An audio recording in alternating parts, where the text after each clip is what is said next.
రాష్ట్రంలో సర్కారు భూముల పరిరక్షణకు ప్రత్యేక చర్యలు తీసుకుంటుంది ప్రభుత్వం.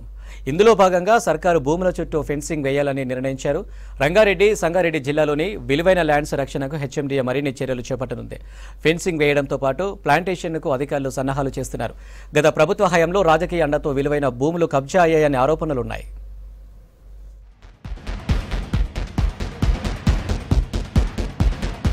రాష్ట్ర సర్కార్ ఆదేశాలతో ప్రభుత్వ భూముల పర్యవేక్షణకు హైదరాబాద్ మెట్రోపాలిటన్ డెవలప్మెంట్ అథారిటీ అధికారులు కసరత్తు మొదలుపెట్టారు.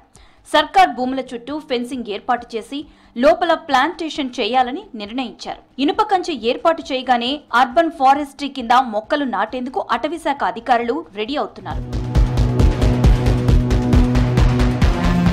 హెచ్ఎండీఏ పరిధిలోని లక్షల కోట్లు విలువ చేసి వేల ఎకరాల భూములను పర్యవేక్షించడంలో గత బీఆర్ఎస్ ప్రభుత్వం నిర్లక్ష్యం చేసిందనే ఆరోపణలున్నాయి. దీంతో పలు ప్రాంతాల్లో భూబకాసురులు విలువైన భూముల్లో పాగా వేసి కబ్జా చేసేందుకు యత్నించారు. వీరికి రాజకీయ నాయకుల అండదండలు ఉండటంతో ఆయా భూములను విడిపించేందుకు అధికారుల తల ప్రాణం తోకకొచ్చింది. కబ్జాదారులు కొందరు ముఠాలుగా ఏర్పడి హెచ్ఎండీఏ స్థలాల్లో ముందుగా చిన్న చిన్న షెడ్లు వేసి వివాదాల్లోకి లాగుతున్నారు. కొందరైతే వాళ్లే ఉల్టా కేసులు పెట్టి లేనిపోని అపోహలు సృష్టిస్తూ ఆఫీసర్లని బెదిరింపులకు గురిచేస్తున్నారు. జాగాలు ఖాళీగా ఉండడం వల్లే ఈ పరిస్థితి వస్తుందని తెలియడంతో సర్కార్ ఆదేశాలతో హెచ్ఎండీఏ ల్యాండ్ బ్యాంకును కాపాడుకునేందుకు ఆఫీసర్లు రంగంలోకి దిగారు. హెచ్ఎండీఏ పరిధిలోని 7 జిల్లాలు, 70 మండలాలు, 30 మున్సిపాలిటీల పరిధిలోని హైదరాబాద్ మెట్రోపాలిటన్ డెవలప్మెంట్ అథారిటీకి వేల కోట్ల విలువ చేసే వందల ఎకరాల భూములు ఉన్నాయి. అవన్నీ ఖాళీగా ఉండడంతో కొందరు అక్రమార్కులు ముఠాలుగా ఏర్పడి రకరకాల మార్గాల్లో కబ్జాలకు పాల్పడుతున్నారు. రాజకీయ పలుకుబడి ఉండటంతో అధికారులు కూడా చూసి చూడనట్లు వదిలేశారు. గత ప్రభుత్వ హయాంలో జవహర్ నగర్లోని హెచ్ఎండీఏ భూములను కబ్జా చేసిన కేసులో ఓ కార్పొరేటర్ హస్తం ఉన్నట్లు బయటపడింది. ఇక్కడ కబ్జాదారుల చెర నుంచి భూములను కాపాడుకోవడం హెచ్ఎండీఏ అధికారులకు తలకు మించిన భారమైంది.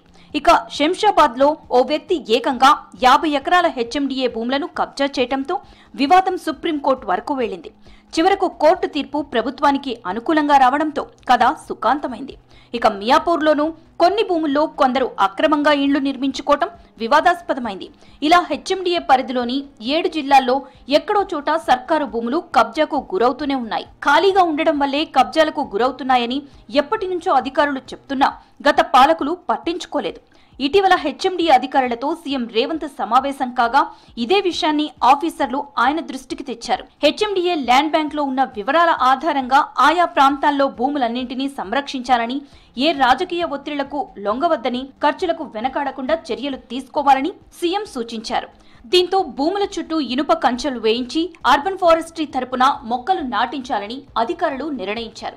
సంగారెడ్డి, రంగారెడ్డి జిల్లాల పరిధిలోని భూములను పరిరక్షించుకునేందుకు ఎన్ఫోర్స్మెంట్ అధికారులు సిబ్బందిని కూడా అప్రమత్తం చేశారు. హెచ్ఎండీఏకు ఉన్న వందలాది ఎకరాల భూములను కాపాడుకోవడంలో ఎదురవుతున్న సవాళ్లను అధిగమించడానికి ఇకపై పక్కా ప్రణాళికతో ముందుకు వెళ్లాలని ఆఫీసర్లు భావిస్తున్నారు. ఈ క్రమంలో కొన్ని చోట్ల హెచ్ఎండీఏ లేఅవుట్స్ వేసి వాటిని వేలం వేసేందుకు సిద్ధమవుతున్నారు. ఇప్పటికే పలు ప్రాంతాల్లో వేసిన లేఅవుట్లకు మంచి డిమాండ్ వచ్చింది. సీఎం రేవంత్ రెడ్డి కూడా హెచ్ఎండీఏ భూముల వేలం, ల్యాండ్ పూలింగ్ లో వెంచర్లు వేసి ఆదాయం పెంచుకోవాలని సూచించారు.